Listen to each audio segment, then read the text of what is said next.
Hey, this is Nick from Networking Clout, and for today's LinkedIn tip, we're going to talk about hashtags.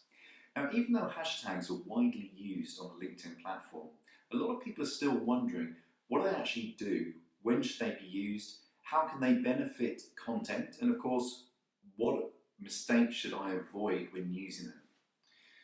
Okay, so first off, a hashtag is a type of metadata tag that is typically used on social networks, and these hashtags allow content users to apply dynamic user-generated tags which simply make it easier for others to find your content.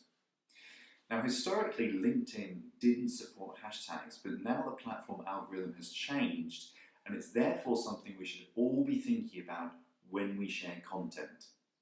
So bottom line, if you want your content to get seen by the widest possible audience, use hashtags.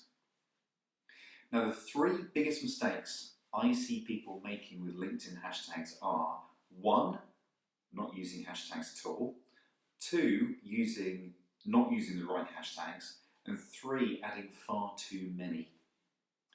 So you've written a great Pulse article and it's time to add the hashtags. Don't wing it and guess at them. I see this all the time. People simply assume that putting a hashtag before an industry word or phrase is the right way to go, and it's not. And it won't do your content any good. And in fact, it can even harm how your content gets distributed by the LinkedIn platform. So where do you get good hashtags that are used by your audience? The first stop is your LinkedIn homepage. Take a look at the hashtag section at the bottom right-hand side of your screen and note down the hashtags that LinkedIn users are encouraged to identify with as part of setting up their profile. Now, these hashtags are considered favorable by LinkedIn, but as they're fairly generic, you may want to look at adding some others. So in addition to this, there are a lot of free websites for researching general hashtags, and I'll add some links to the description below. Once you've chosen brilliant hashtags that are 100% relevant to your audience and the content you're sharing, your job is done.